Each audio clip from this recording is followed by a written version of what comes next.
in a place called Gachagua, and he had a serious engagement with his constituents. In fact, I had the opportunity to address those people through the phone.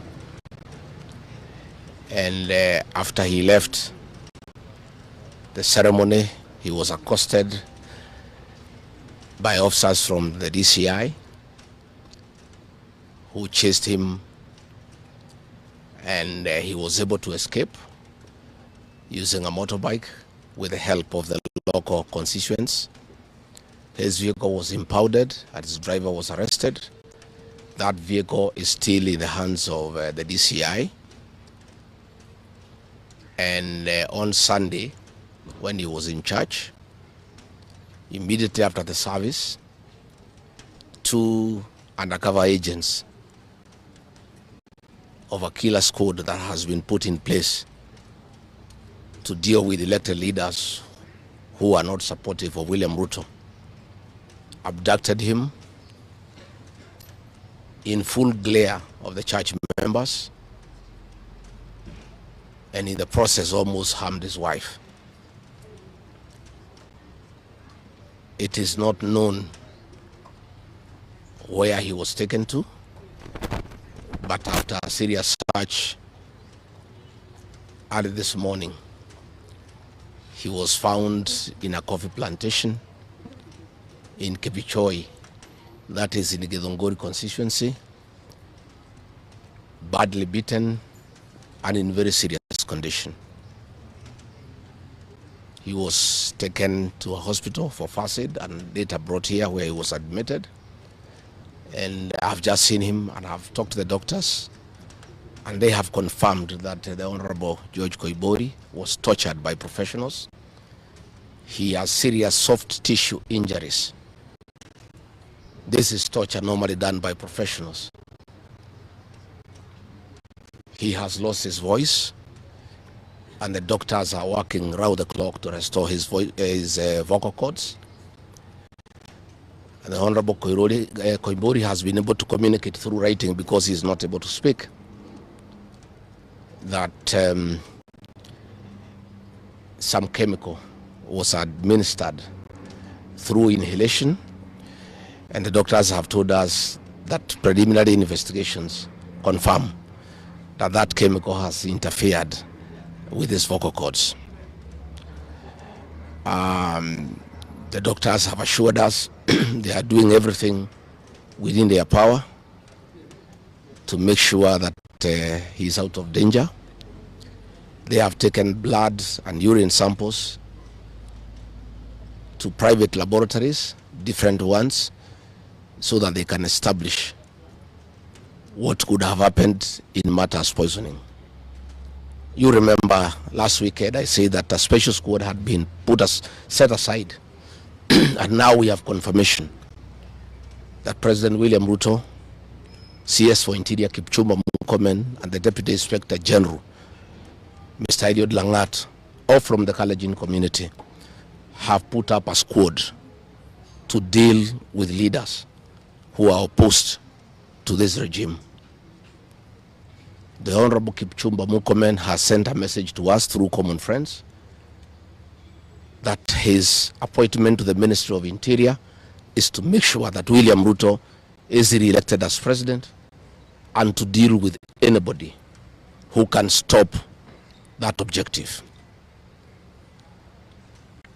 Officers from the National Police Service has confirmed to us that a special squad of 20 police officers from the Nandi sub-ethnic community are the ones behind the abduction of George Koimburi'S, and they are the ones that were deployed in Kakamega to target the Honorable John Methu and Karungo Athangwa specifically.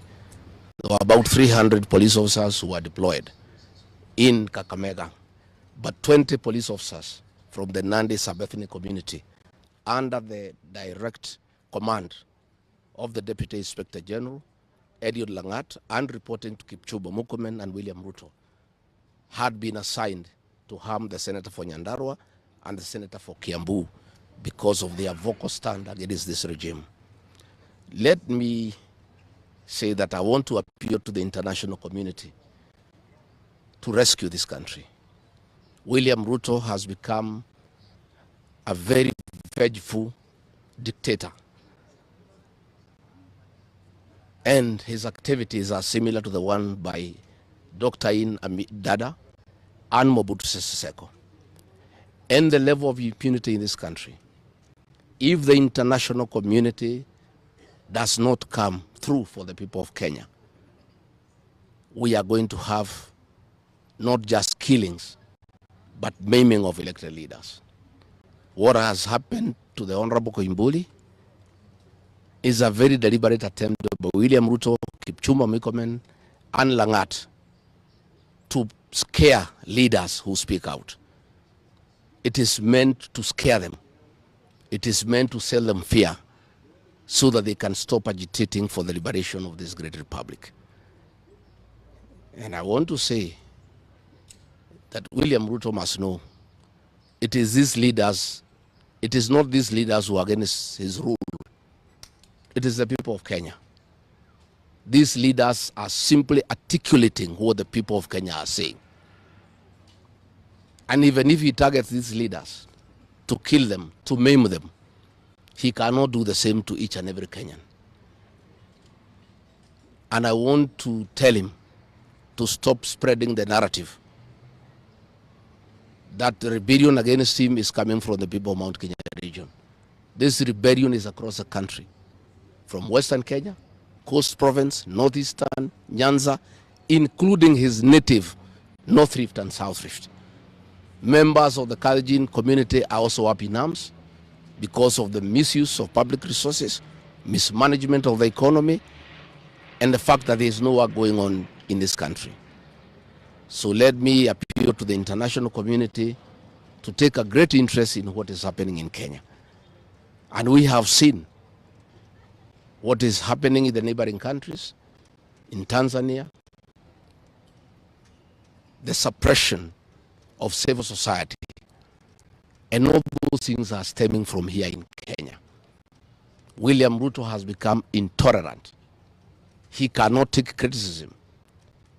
And the reality of one term is slowly sinking into him, that has sent him into serious desperation, that he has now formed a killer squad of his sub-ethnic community of the Nandi to deal with leaders. Let me ask the people of Kenya to be calm. I want to ask the supporters of the Honorable Koimburi'S to stay calm. We'll do everything possible to make sure that we are more careful in the face of the repression that is going on. You are aware that members of parliament opposed to this regime, their bodyguards have been disarmed so that they stop going for meetings and feel vulnerable. But it is very clear why they have been disarmed is to allow members of that gang that has been formed by the president to abduct them and to threaten them. And if anything happens to these members of parliament, to any leader in this country opposed to William Ruto, the president will be held to account. And let me tell William Ruto, people of Kenya cannot elect you by force. They elected you on their own free will. You are a popular leader 3 years ago, and you messed yourself up through bad governance, one-man rule, theft of public resources, wanton corruption, and tribalism. You cannot blame any of us here for the situation you find yourself in. The one-term movement is unstoppable, and there is nothing the president can do. He can kill these leaders, he can abduct them, he can torture them, but he cannot do that to all the people of Kenya. So I want to urge members of parliament and senators and others not to give up. Nobody can die from morning to evening. You can only die once. And the tree of liberation will be watered by blood. The Honorable George Koimburi'S is a hero of the Kenyan people, what he has undergone, the torture, the pain he is in, the anguish to his family. This liberation will take place, it will happen. And let me conclude by asking the Kenyan people not to be intimidated. Kenya is a constitutional democracy. They are entitled to cast their vote the way they want. And William Ruto cannot force the people of Kenya to elect him. And there is nothing he can do about it. Thank you very much.